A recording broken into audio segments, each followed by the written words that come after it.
আজ শুক্রবার, বাচ্চারা বায়না করেছে পোলাও আর রোস্ট খাবে। বাচ্চাদের বায়না তো রাখতেই হবে। তো এই তো আজ সকালের নাস্তা হিসেবে নুডলস রান্না করেছিলাম।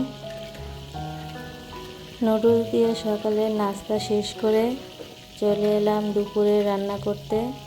তো আসসালামু আলাইকুম, কেমন আছেন সবাই? আমরা আলহামদুলিল্লাহ আল্লাহ তাআলার অশেষ রহমতে ভালো আছি। চলে এলাম নতুন একটি ভিডিও নিয়ে। এই তো দুপুরে রান্না করব পোলাও আর রোস্ট।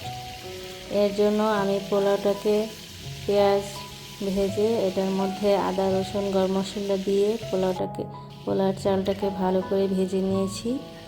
তারপর এর মধ্যে আমি পর্যাপ্ত পরিমাণ পানি দিয়ে দিই। আরেক পাশে আমি রোস্টের চিকেনটাকেও ভেজে নেই। চিকেনটা ভাজা হয়ে গেলে এই তো আমার মশলাও কষানো হয়ে গিয়েছে। মশলা কষানোর পর এই যে রোস্টেড চিকেনটাও আমি এটার মধ্যে দিয়ে দিই, দিয়ে ভালো করে কষিয়ে নেই।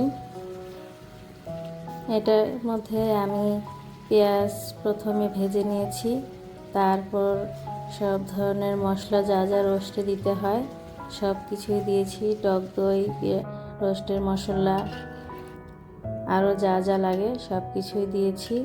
দিয়ে ভালো করে রোস্টেড চিকেনটাকে কষিয়ে নিচ্ছি। আর এই তো দেখছেন আরেক পাশে আমার পোলাও রান্না হয়ে গিয়েছে। মাশাআল্লাহ কত সুন্দর ঝরঝরা হয়েছে। আর এইদিকে আমার রোস্টটাও প্রায় হয়ে গিয়েছে। এই যে এটারও খুব সুন্দর কালার চলে এসেছে, দেখতেই পাচ্ছেন।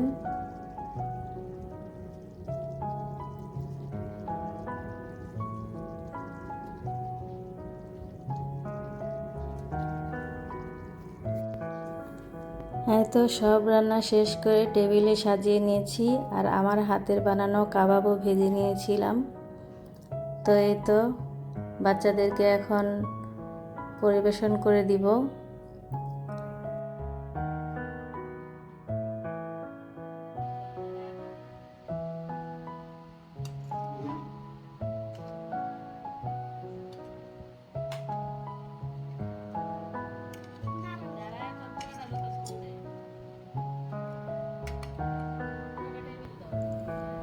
এই তো আমার দুই ছেলে মেয়েকে দুইজনকে দুইটা রান দিয়েছি, যাতে কেউ মন খারাপ না করে, যাতে কেউ বলে না যে ওকে দিয়েছো রান আমাকে দাওনি।